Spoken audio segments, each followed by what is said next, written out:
Humanity is innumerable, spread across the stars, with a military might befitting a galaxy-spanning empire like the Imperium. And yet, for all their numbers, there are a few individuals within humanity, or those who are ascended beyond it, who have become renowned even beyond their peers. In this series of logs, we shall take a look at some of those Adeptus Astartes of particular legend in this modern era, known collectively as the Champions of Humanity. Today, we return to the beginning of our series, or at least to the world it began on anyway. Whilst this chapter has many storied legends both old and new, there are many whose names are known but whose tales are far from fleshed out. As such, I wish to use this particular log to clean house, as it were, and recap these shorter tales that I still believe are worthy of recognition. Said tales belong to High Chaplain Astaroth, Chaplain Lamartes, Sanguinary High Priest Corbulo, and Captain Erasmus Tycho, broadly summarised as the heroes of the Blood Angels. This is Tactica Imperialis, and welcome to Champions of Humanity, a 40k Stories mini-series. All of the champions we shall explore today are intrinsically tied in some way to the genetic defect of the Blood Angels, known simply as the Flaw. Though there are two aspects to it, it is the infamous yet younger Black Rage that probably defines the Flaw to those less versed in the history of the Sons of Sanguinius.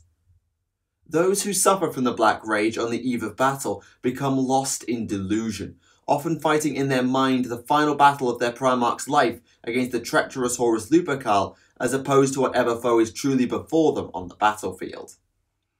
The afflicted are grouped together into squads known as the Death Company, marked by their black armour and unique livery as opposed to typical chapter colours, and they are guided to their deaths by the chaplains rather than suffer with the madness of the Flaw.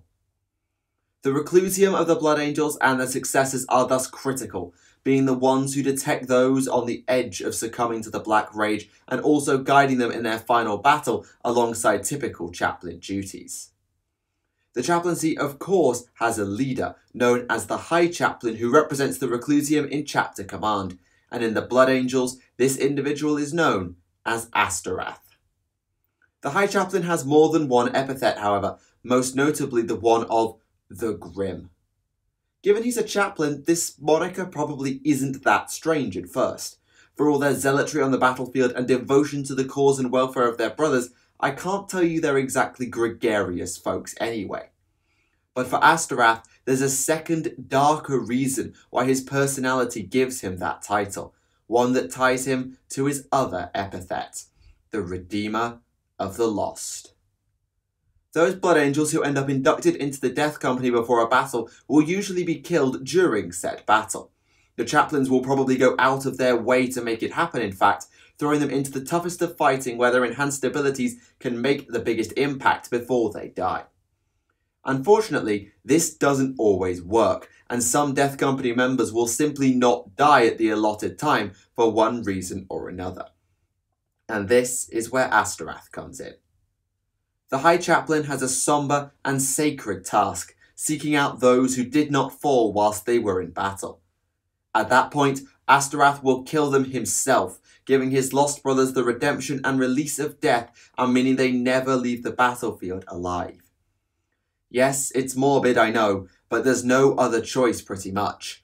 No one save Mephiston, and someone we'll get to later, has even come close to containing the Black Rage. They can never return to who they were. Maybe at first the Blood Angels thought that the Flaw was infectious millennia ago, hence why this tradition started, but we can't say for sure. I also assume that the High Chaplain has always had this task. It makes sense given the link between the Reclusium and the Death Company.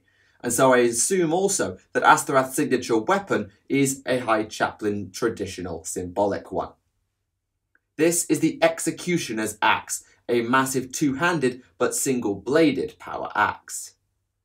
It is said that the blade itself is so sharp that it cuts through the power fields often employed by the Imperium and its foes. It's pretty impressive if true, though I'd be curious about all the science involved in making that thing happen. I'm also curious about the number of people he's killed with it, specifically the proportion of enemies to Death Company.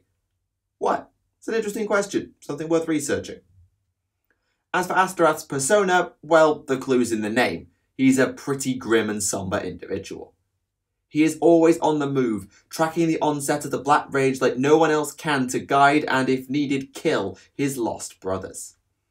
That little party trick of Astaroth is actually massively misunderstood for the most part by many people. Often they get it all kinds of backwards. For you see, the High Chaplain is able to sense when the Black Rage is going to set in long before it actually does. Chaplains below him can notice when the Blood Angels gather on the eve of war to pray, but Astaroth can know from a different war zone as far as I can tell. Quite how he is able to know this so early or from so far, I have no idea, nor do I know if this is something other High Chaplains have been known to do in the past. But it means that he can always make it where he needs to be to put his brothers down should they not die. Unfortunately for his reputation, not everyone quite recognises this ability for what it is. In fact, many think that Astaroth's presence exacerbates the onset of the Black Rage as opposed to simply predicting or knowing that it's going to happen. It's a shame really that he's seen as such a grim figure, as though I doubt he'd ever be recognised for his work in a similar manner to his chapter master Dante. Astaroth and the other High Chaplains are legends of their own within the Blood Angels, even if his brothers do somewhat hate him due to the significance of his presence. Then again, the rest of Astaroth's equipment and apparel doesn't exactly scream champion of humanity. Roll credits. Sorry, I just find that ancient Terran joke funny. No idea why. Astaroth's artificer armour is somewhat aesthetically similar to that of Chief Librarian Mephistons. It's a deep red, textured or painted to look something like Flen's skin, with some fancy trim and a little extra flourish because reasons. And then, unlike the Sanguinary Guard or anyone else with a winged jump pack in the Blood Angels, Astaroth's wings are black as opposed to the brilliant white associated with Sanguinius et al. You might say, therefore, that Astaroth's appearance is the embodiment of one of the oldest Astartes monikers, a true angel of death descending on his black pinions to slay enemies and lost brothers alike. Sadly, the details of Astaroth's life before his ascension to the Blood Angels or to the office of High Chaplain are lacking. His rise and deeds are lost to us, and his status makes me think he will not be a storied legend whose saga is logged for the ages in the same way as Dante's or Mephiston's. But I do want to leave his tale with something he said when addressing his brothers and talking about the Death Company. This really, I think, sums up how the Blood Angels are supposed to see their brothers and how they're to be treated. Treat them with honour, because one day their fate will be ours. Whilst Astaroth's duty obligates him to end the life of any Death Company member who does not die at the allotted time, there has been one occasion that gave him pause and actually made him make an exception. And no, Mephiston is not said exception. We're not sure if Astaroth was on Armageddon at that time to do it. At an unknown time on the world of Hadriath 11, classification and location unknown, the Blood Angels prepared to deploy in the face of an orc invasion that had conquered the world. As always, they gathered to pray, and the chaplains noted those who were falling to the Black Rage. But this time, the Reclusium's members were not themselves infallible to their gene seed's flaws. The chaplain known as Lamartes succumbed to the Black Rage and was inducted into the Death Company, doomed to die like all those around him whose armour was painted black. I would wager one of his former chaplain brothers intended to see him fall personally, and of course Astaroth was waiting in the wings in any event. We assume that the Blood Angels carried the day and defeated the Orcs, as Lamartes was not dead by battle's end. But when the apothecaries came to assumedly bring him before Astaroth or ease his pain, something was found to be very, very quote-unquote wrong with him. For you see, the delusion of the Black Rage did not hang over Lamartes, even though the rage itself still held him in its grip. He was not attacking his brothers, and his sense was coherent. He was logical. He was sound. As such, when the High Chaplain came before his former subordinate, the chaplain insisted he had all of his faculties in check and was still sane, perhaps even pleading for his life, since becoming one of the Reclusia meant he knew full well what Astaroth intended. He was so convincing, in fact, that the High Chaplain hesitated rather than strike him down, and Lamartes was a superior officer around enough to save his life. Astaroth took the heretofore unprecedented decision to have Lamartes placed in stasis and returned to the chapter's homeworld of Baal, so that the apothecarian, known as the Sanguinary Priesthood, could properly examine him. Quite how long Lamartes remained in this state is unknown, nor are we aware of the nature or extent of the tests performed on him by the priesthood, but all the results pointed to the same conclusion. Lamartes was sane. His sheer willpower kept the Black Rage in check, even though he remained under its sway. This was the first time that this had ever happened in the history of the Blood Angels or of their successors, and it presented a real conundrum for Astaroth as well as the rest of the chapter. On the one hand, Lamartes' restored sanity was a potential sign that other sons of Sanguinius could also overcome the Black Rage, making the chaplain a real symbol of hope for all. However, the Sanguinary Priesthood advised Astaroth that Lamartes would not be able to hold the rage in check forever, meaning he could slip into its grip again and be lost at any time. This meant that restoring Lamartes to the Reclusium would be a big gamble for Astaroth, as whilst he would be an inspiration for those around him, his fall could have devastating consequences on morale. And so, the High Chaplain set up something new for Lamartes, a way to restore him to duty without taking him out of the Death Company. He gave him leadership of the Death Company and the title Guardian of the Lost. Lamartes, while still kind of restored to the Reclusium as far as I can tell, would remain in the Death Company as the warden of those in the grip of the Black Rage. He guides them on the battlefield like no other chaplain can, and it is said that the Death Company fight all the harder with his guidance and redeem their fall in death. However, you will never see Lamartes away from combat, at least you won't see him wandering about in the halls of the Fortress Monastery or anything like that. As a continued precaution, lest his now legendary willpower fail him, Lamartes is returned to stasis after every battle. Astaroth may have faith in Lamartes to hold himself together, but he's not taking any chances with the lives of his brothers in case he's wrong. Lamartes' signature weapon is an interesting little thing, a Crozius Arcanum known as the Blood Crozius. The fact that Lamartes has a Crozius is no surprise, he is still technically a chaplain after all, but the weapon originally was the signature armament of the High Chaplain, going all the way back to the very first one. Whilst this sort of debunks my theory on the Executioner's axe being the High Chaplain's trademark, it may be that the axe was adopted following the death of Reclusiarch Rene, killed in a warp-based attack at an unknown time and place whilst wielding the Blood Crozius. Ever since that day, the weapon has been considered cursed in some way. Not sure how or why, but Astartes can be a superstitious lot when they want to be. Whatever the logic behind it, the Blood Crozius was never wielded again by anyone in or outside the Reclusium. That is, until Astaroth presented Lamartes with the weapon, presumably when he became the Death Company's warden. I suppose the thinking goes that Lamartes is already cursed and doomed anyway because of the Black Rage overtaking him. So what would wielding a cursed Crozius do anyway, besides allow him to kill more enemies before he goes down at last? The rest of Lamartes' equipment is relatively standard, but his power armour is very aesthetically interesting. With the amount of bones adorning it and the black with the hints of red, it is almost like Lamartes resembles a jump pack wielding, Blood Angel aligned, damned legionnaire. I'm in no way suggesting a connection, by the way, I just find that interesting. I assume, given his task, that Lamartes is pretty busy in terms of battles per year. I also wonder how often he and Astaroth go together to the same war zone, since the chaplain is best placed to guide those afflicted and spare Astaroth the job of killing them. Plus, if we're honest, Astaroth is the one who should by right kill Lamartes should the rage take him again. A, it's his job, B, he neglected to do it the first time. So shall we have more data on that one? I'd be fascinated to see how it all fits together in how the Blood Angels deploy. Though the chaplains of the Blood Angels are tasked with the monitoring of the Black Rage, then letting those afflicted fall in battle when the time comes, they do not shoulder the burden of spiritual guidance alone like in many other chapters.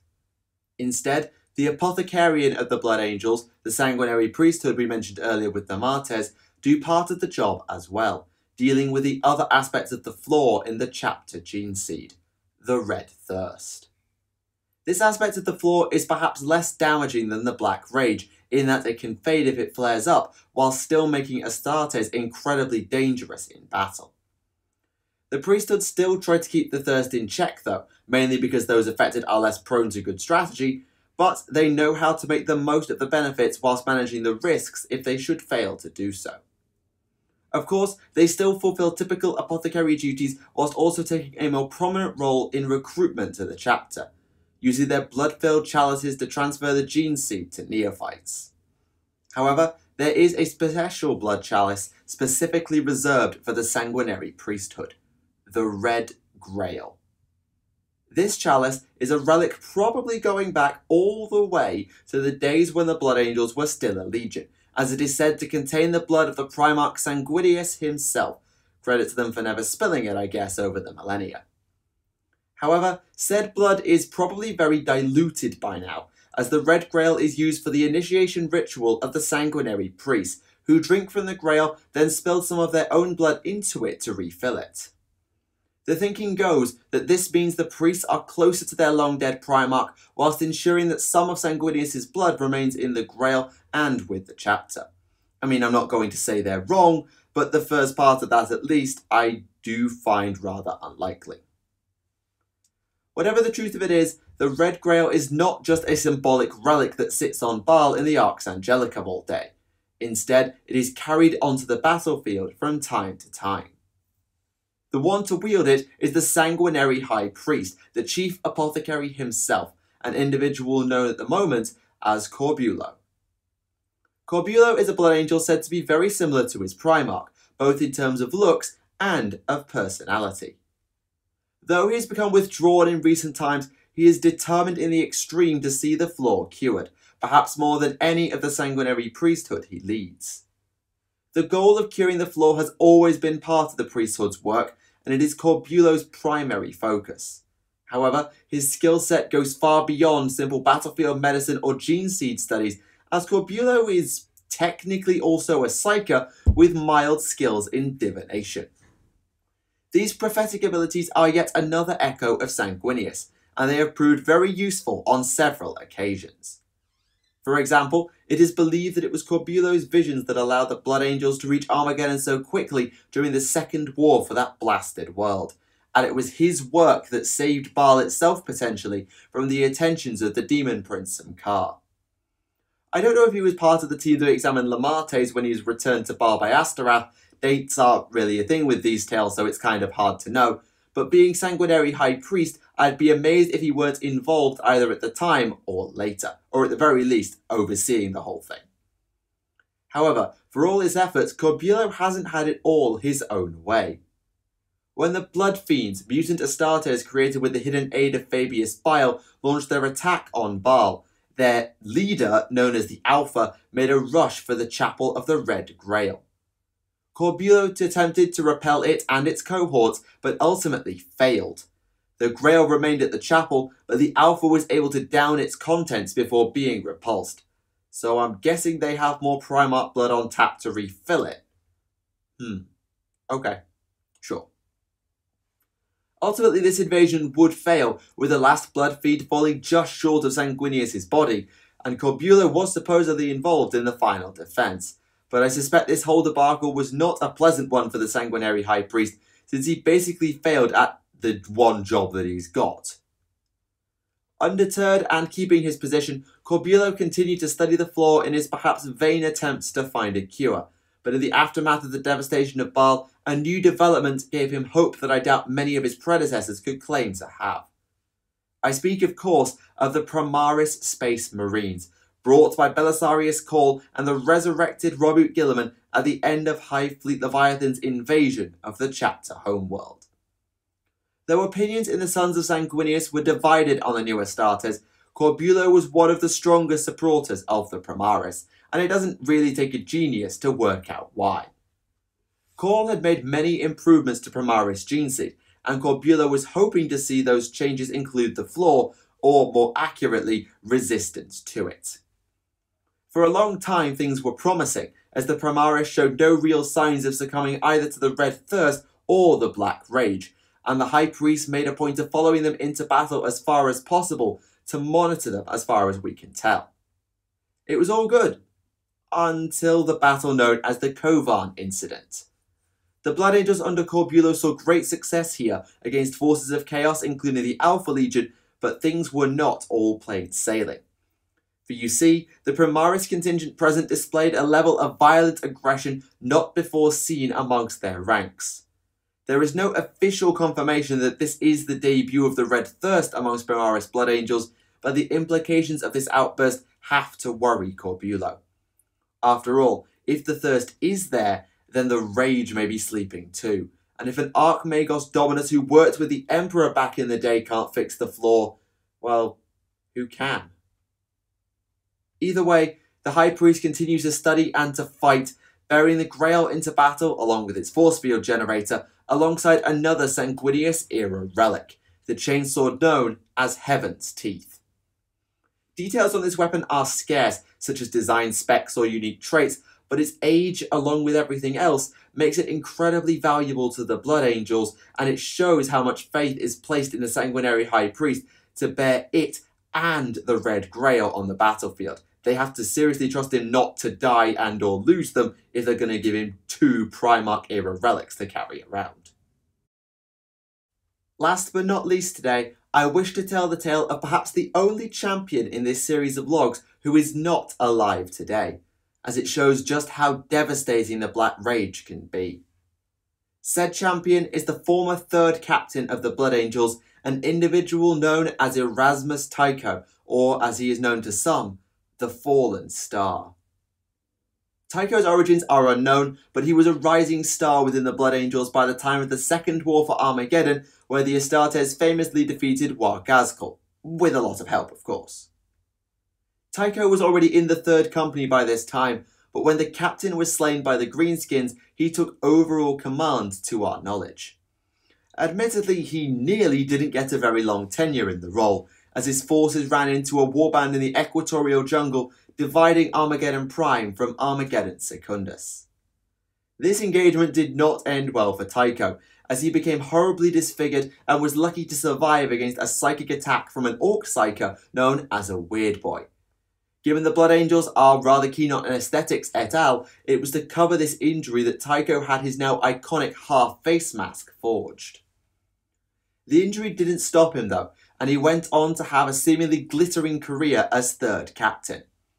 In fact, many in the chapter held Tycho in such high esteem that he was considered the logical heir to the legendary Commander Dante if and when the aged veteran chapter master finally dies. Unfortunately, Tycho's injury was actually bothering him. Not in a physical sense like infection or phantom pains, but more seemingly in a mental way. He was spending more and more time on the battlefield and less on Baal, and such was his irrationality in command at times that the Sanguinary priesthood began to question his sanity during a campaign against High Fleet Jormungandr. Now, one could pin this on the Red Thirst. Maybe the suffering and potential humiliation of his injury drove Tycho to a greater anger in a quest to prove himself or punish the Blood Angels' enemies as proxy for the Orcs. However, before too long, the Reclusium validated the concerns of the Sanguinary priest, and by the time of the 3rd Armageddon War, 57 years-ish after ascending to the 3rd Company, Erasmus Tycho lost his command along with much of his mind. The Black Rage claimed him, his mind struggling to distinguish between dream and reality, and the brightest rising star of the Blood Angels was lost to the curse of their genetics beyond all hope of redemption. However, even inducted into the Death Company, the now former 3rd captain was able to perhaps unknowingly aid his brothers one final time.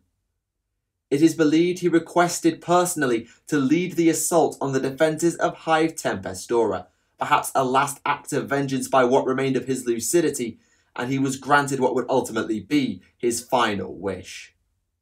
Like many of the Death Company before and after him, he fought like a man possessed. Injuries far beyond typical Astartes' endurance were simply shrugged off, and his likely already lethal attacks were amplified to a degree that some say was on a level of skill equivalent to Sanguinius himself. Between his digital weapons and his signature combi melter known as Bloodsong, Hordes of orcs were slaughtered by Tycho, and his deeds were enough to tip the scales of Tempestora's defences in favour of the Blood Angels.